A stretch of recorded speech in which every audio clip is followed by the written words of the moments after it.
Hey guys, welcome back to another order opening with the Mountain Bike Shed. You can find us at www.mtbshed.com. Purchasing their things there, getting them shipped directly to your house, no matter where you are here in the U.S. Helps us continue to be able to do a show and give you guys honest input and feedback on products I don't think you're really seeing anywhere else. So we'll jump right into it. I'll kind of cherry pick things a little bit to get to my favorite products first, but we'll have timestamps down below, so feel free to check that out. This month we do a monthly giveaway first every month on social media, and this time it's touch points. So we do have a lot of touch points here in this week's order. The Ergon saddles are our favorite here in shop. We don't carry any saddle other than the Ergon saddles. So most people are going to be a medium large, not a small medium on these. We did a fit situation with customers where we had a little contest, and there was only like one or two dudes, and they were both very small frame, small size, smaller gentlemen that were on the small mediums. Everybody else was medium large. You can see on the Ergon saddle here, a couple things to note. I would spend an extra like $20 and get you something with a little bit extra padding. That's going to be your sport gel version.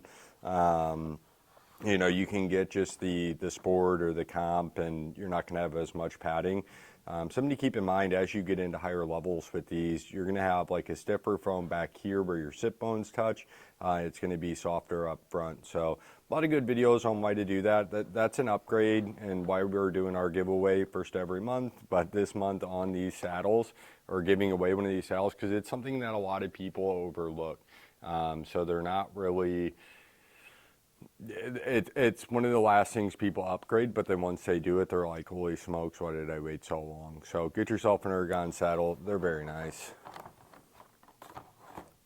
The women's saddles are really nice too. That relief channel is nice, but the main thing, especially for mountain bikers, this is a short but fat nose on here, which is going to help you a lot when you have your dropper in the down position. So keep that in mind. Have my auto director on. We'll turn that off so I stop confusing everybody. But yeah, really neat product. Let's see, sticking on the touch points, we've got a couple sets of grips here. So the ODI Elite Pros, that's one of the more popular grips over the last couple years. It's a single lock-on, but it does have that kind of more moto type of grip that a lot of guys seem to really go for. So that's going to go in your hands this way. This kind of waffling or whatever is going to go more towards the base of the palm here. So when you're putting them on, put them on correctly. Try not to put them on incorrectly. And then Ergon, this has been a perennial favorite for many, many years. The Ergon GA2s, the GE1s, they all have a design where they're fatter here at the end, and then they taper in towards the collar or towards this lock on here. So that has always been my favorite. This is the fat version, or no, this is the regular version, but you can see that taper there. I think even on screen it's easy to see. But yeah, really nice, really gives you kind of good feel and leverage on your bars. And then they do have these plastic plugs at the end. Those can be replaced, so you can, again, order those at mtbshed.com, have them shipped to your house if you manage to strike some trees and stuff like that. For me personally, I like to run kind of my fingers almost, well, it's going to be hard to show on here. My fingers kind of come off the edges of the bars. Oop, there it is. So I kind of ride like that with my pinky dangling off the end. So I can't do the double lock on. So I really appreciate with Ergon, it helps me kind of keep myself from sliding off the end of the bars with that taper. So this has always been my favorite grip, the GA2. So really cool, again, single lock on. So if you are somebody who hangs out the end of the bars, which is kind of where you should be when you're mountain biking, if not, cut your bars down. So that's pretty cool. We've got the Vans.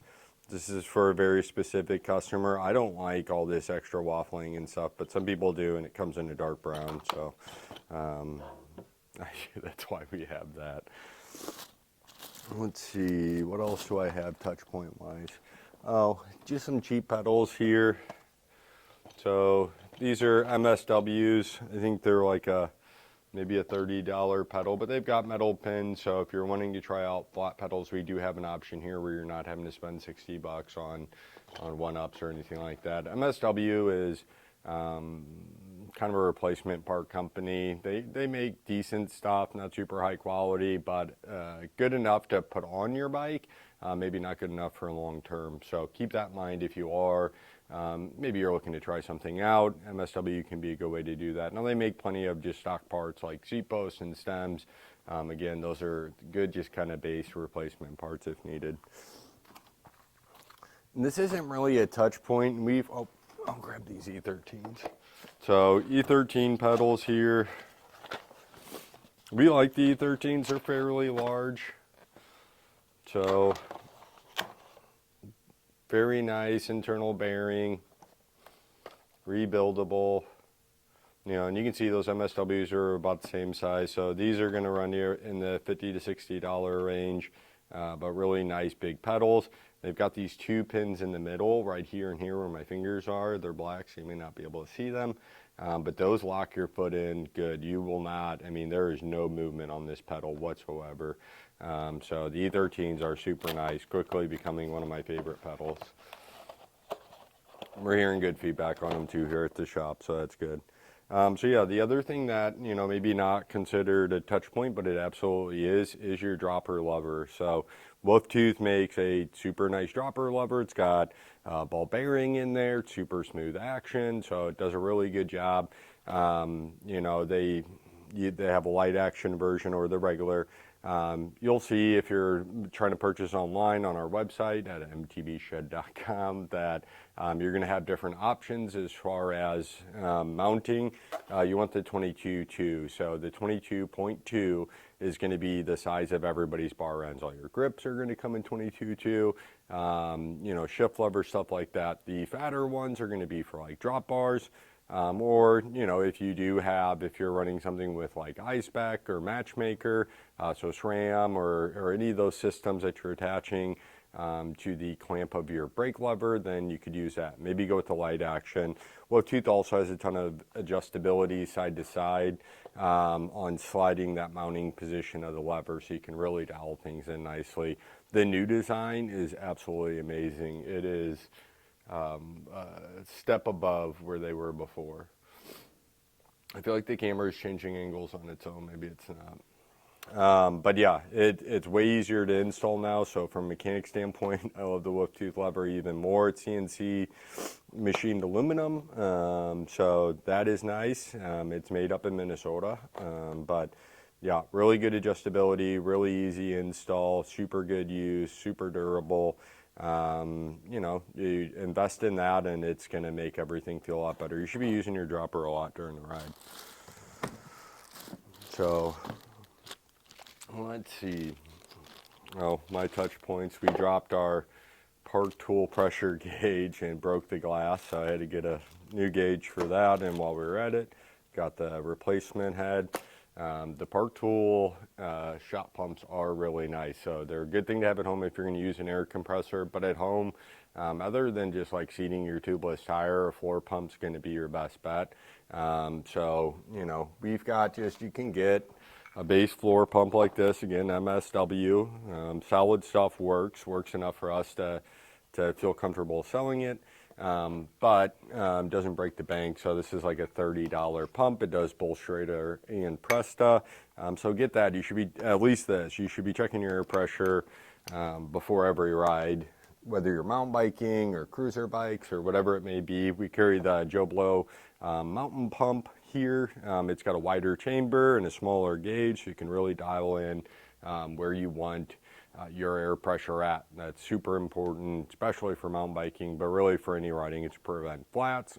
You're going to either save energy or gain traction depending on what your tire pressure is. Feel free to come by the shop and we can talk to you about maybe what a good tire pressure would be. Bring your bike with you. We'd love to get a look at it. So while we're speaking Topeak and air pressure, the Topeak the Topeak shock pump is Quickly becoming a favorite product here at the shop. We actually use one in back. I think this is really good for home usage. The reason being is you can get super accurate measurements. So this has got a separate compartment here. So you essentially screw on the shock pump, and then with this in the in position, you can screw that on, then you can kind of preload the pump and then open it up, and you'll get an accurate reading on where your pump's at. So that's important if you're trying to figure out, like, okay, I just got done riding, I set my shock pressure to 105 PSI and I felt like I was getting bounced around, or I felt like my rear wheel kept bouncing up off the ground through rough stuff, and you wanted to track better. So it could be important for you to be able to know, okay, where was my shock at on the ride? Typically when you set up or when you plug in your shock pump, there's a certain amount of air that's got to fill this chamber. Well, when we're talking about the amount of air coming out of your rear shock, a very small chamber that's under high pressure, that can make a big difference, could make up to a 7% difference. So, you know, you think you put your shock pump on after your ride where you're getting bounced around, you're like, oh, I was only at, 97 PSI, maybe when you were really closer to 105. So if you have this is a zero loss pump. You can find out where you were and then accurately be able to dial where you want to be. So when you hook this shock pump up, you'll get an accurate reading to where your pressure was. So then you can increase or decrease depending on what you're trying to achieve out there. So very cool Pocketshock. Check our social media. We'll be talking about that. We'll probably throw a discount to get some of those out there in the world. Really cool product. Absolutely love it. But if you have a full suspension mountain bike, you need to have a shock pump. Again, when you check your air pressure, check your shock pressure as well. Your fork's going to hold air much longer, so I would worry less about that. But we need to make sure that we're looking at our rear shock. So. All right, what else do we got in here? While we're talking tires then. So WTB sealant, we carry it in every size available. I think a great size for home usage is the 16-ounce bottles. So WTB sealant's gonna run you about half as much as Stan's or Orange. But the WTB sealant is what we're using back in the shop right now. We've had really good results with it. It's sealing tires up nicely. Customers are not noticing punctures, so that's always good news. But WTB is going to cost you half as much. In your average 2.5, 2.6 inch tire that everybody's running right now, you're going to put somewhere around 5 ounces of sealant in there when you do a refill.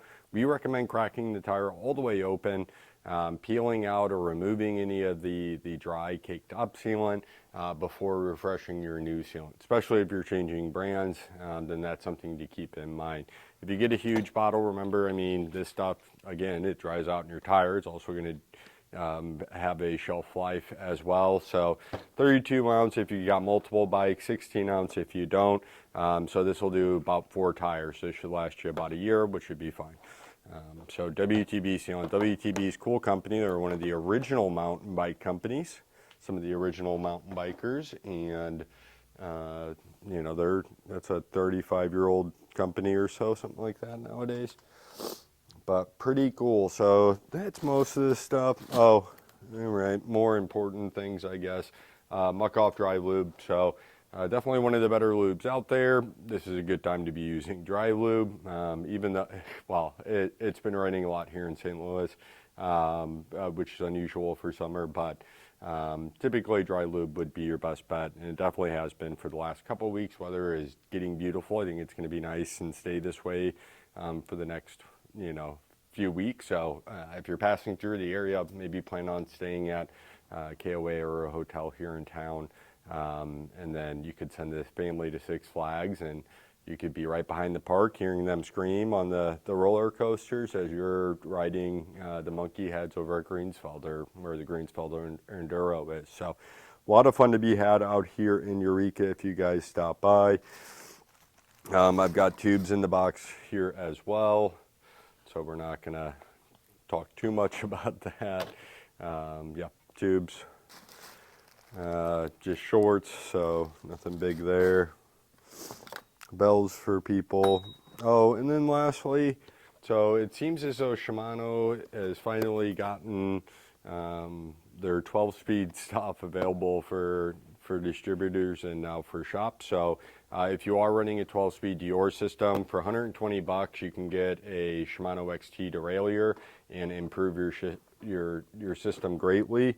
And at very minimum, I would recommend getting the shifter. So you know, we've talked about this in other videos, maybe a little bit more in depth, but if you are looking to increase and get better shifting, the place to start is with your shifter. So upgrading to an SLX or an XT shifter on your drivetrain is the first step to getting better shifting. So you can do that for about 60 bucks, I think these guys run, but put an XT shifter on. Do new housing while you're at it as well, but get a new shifter on, and then if you got a little bit of extra money to spend, you can jump into the beautiful XT derailleur. Make room for you guys. We got quite the mess going on our table. But yeah, the Shimano XT derailleur, which I'll find on camera at some point. But yeah, so pick that up. It's 118 bucks. So for 180 bucks, you can have an XT system. And then you'll want to switch over to an XT or SLX cassette at some point when you're ready. That's going to make a big difference. And then also get a XT or SLX chain. Those are going to be Siltech, so they're going to run a little bit quieter than a Derailleur level chain will. But yeah, if you've got a 12-speed Shimano system, it's pretty cheap to upgrade. That $60, at least for the shifter on your Derailleur system, is well worth the money. You'll feel you got that back on your first ride. And then also look into upgrading the rear end with the XT derailleur at 120 bucks. Also very good value for the money as far as performance goes. So you're looking for bang for your buck, ways to increase your ride quality, then upgrading your Derailleur 12-speed system to Shimano XT is the way to do that. You know, maybe change the housing out when you do it as well. Get that shifter on first, then the derailleur, then grab your cassette and chain. Those are all things that are going to be vitally important, can be done pretty affordably and affect every ride for you, making you a more efficient rider, making shifting less of a thought process. You can shift under load with the XT systems, but I would get the full XT system before you really push the limits with that. Anyhow, subscribe if you guys are still tuned in. Follow us on social media. We do the giveaway the first every month. We'll be giving away a set of pedals, a saddle, grips, everything else you could want to make your bike nice and comfy. So subscribe over there, find out how to enter to win our monthly contest. We draw the first of every month at 8 p.m. You have to be present in those live chats in order to win when we call your name. But there's different ways to enter. You can buy anything from the store, online or in person. You can share the social media post, but please check over there for kind of all of the details. We'll call 5 names, and if those 5 people aren't in there, we go to the chat with a trivia question, and it's been taking people a while to answer these trivia questions. So if you're good at using the internet, you should be able to find answers fairly quickly, and you could win the prize or steal the prize. So pretty cool. Tune in. Thank you guys.